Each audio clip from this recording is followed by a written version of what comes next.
Ah, ce bine că m-a lăsat și pe mine să mă plimb puțin pe afară. Mai aveam puțin și nebuneam. Din păcate mi-au trecut deja cele 5 minute de libertate. Acum trebuie să mă întorc în temnița ăstuia.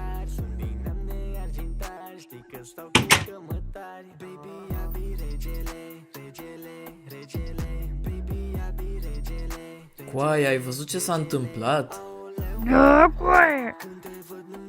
Nu mă așteptam să dăm de tot cilarul ăsta când am ieșit să chiulim de la ora de religie. Dar totuși, ce dracu faci aici?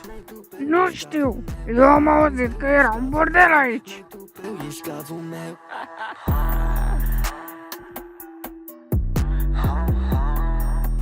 Ah, ce mi s-a sculat! Vai, ce față înfricoșătoare are! Te-ai întors! Hai să continuăm! Ah!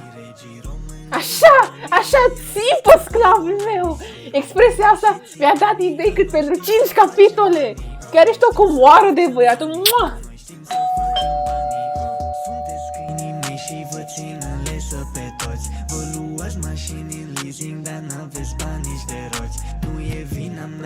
Ei! Se pare că au venit șacalii la mine acasă. Ah, nu e de bine. Oare l-au auzit pe piticul ăsta cum țipă ca disperatul? Ce? Ce unde a fugit comoara vieții mele? Ce noroc pe mine! Au venit ăștia doi să mă salveze din ghearele pedofilului ăsta. În sfârșit scap și eu din temnița ăstuia. Deja simțeam că nu mai pot.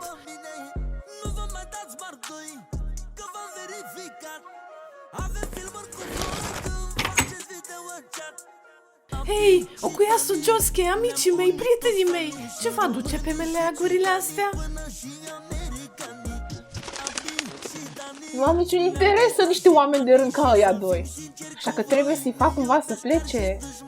Dar o să las pe Soici să se ocupe de asta. Ha? Deci e un artist de hentai aici? Știam eu că ești un pervers mic. Kishibe Rohan? Nu am auzit de el. Yosuke, tu ai auzit de el? Nu, eu nu le am cu astea. A făcut mișto de mine un copil de la școală că nu știam cine dracu e Naruto.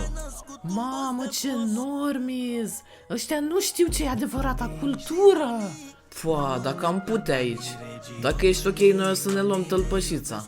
Mergem până în Tipsy în caz că vrei să vii și tu. Nu mai bine intrați și voi să vedeți un artist adevărat în acțiune? Nu, mersi.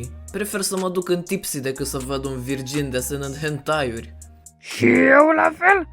Credeam că te-ai dus la bordel vreo noi. Dar așa mai merge. Distracție plăcută, tocilare. Servus! Aș fi vrut și eu să merg la Tipsy, dar nu mă mai lasă stăpânul vieții mele. Ah! Nu! Acum a început cu fetișurile cu electroșocuri! Trebuie să scap de aici! Ne vedem la școală, pa! Pa! Bă, ce m-ai speriat? Oh, nu! Cum intru în casă? Cum îmi bagă electroșocul în cur? Viața mea s-a terminat! Cum e posibil ca un om să fie așa de depravat? Poarta raiului e prea puternică. Nimeni nu-l poate opri pe degeneratul ăsta.